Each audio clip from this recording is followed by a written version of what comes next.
Let's move to number 3, Texas. They blow out number 24, Kansas, 40-14. I think there was a comment in the chat just a minute ago that was praising Texas's defense.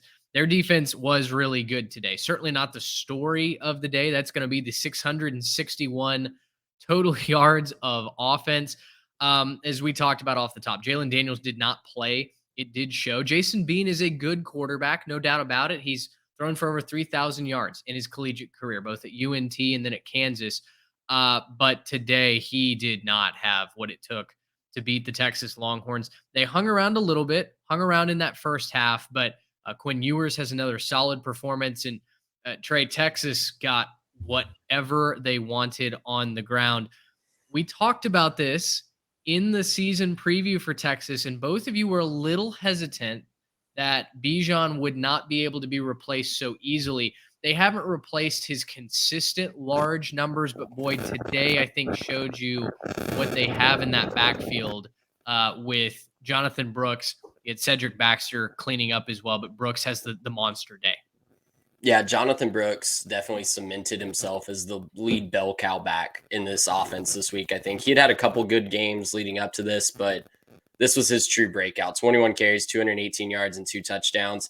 And, again, when we were highlighting this game on Wednesday, we said for Texas to control this game, their path to the cover was to figure out the running game, right? Take some pressure off of Quinn, not make him do everything with his arm. They'd average under 4 yards a carry in 3 out of their 4 contests leading up to this game. So big win for them to be able to figure that out. Looks like they have a bell cow back. I know that Sarkisian would probably prefer to have a guy that he can give the majority of the carries to and just be the guy. And Jonathan Brooks looks to be that guy. Now, the main cause for the concern, the final score looks fantastic, right, for Texas. But we're texting each other in the third quarter, and things aren't looking great for the Longhorns in the third quarter. This game is still very much in doubt in the third quarter.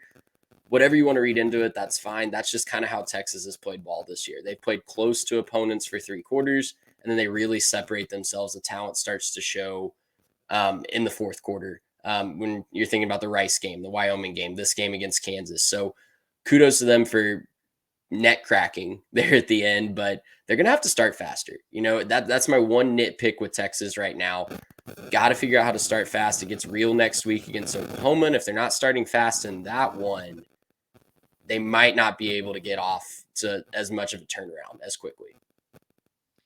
I do wonder, Texas has a vastly more explosive offense than a team like Georgia, which we'll talk about in just a minute, right? And so the slow starts don't necessarily concern me quite as much. For Georgia, I wonder where they're going to consistently get their offense. And boy, it almost cost them against Auburn today.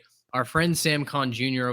over at The Athletic wrote an article after this game kind of addressing this specific concern and saying, look, Texas isn't perfect, but when you look at what they do well, they can run the football. Quinn does not turn it over. He threw his first interception of the entire season today, and it was a sloppy one.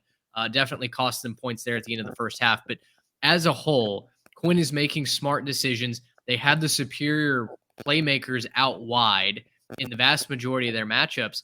And this defense is absolutely for real. They are flying to the football. They're physical. They snuff out your deep passing game. To me, Texas separates themselves a little bit from the likes of Georgia. And I'm going to ask a very hard question about Georgia coming up. Spoiler alert. But Texas, to me, has all the ingredients to where they may not start perfect. They may not look like a vintage Nick Saban team where they crush all hope in the first 3 minutes of the ball game. But guys, the more I watch Texas, the more I watch them go about and win games in different ways, right?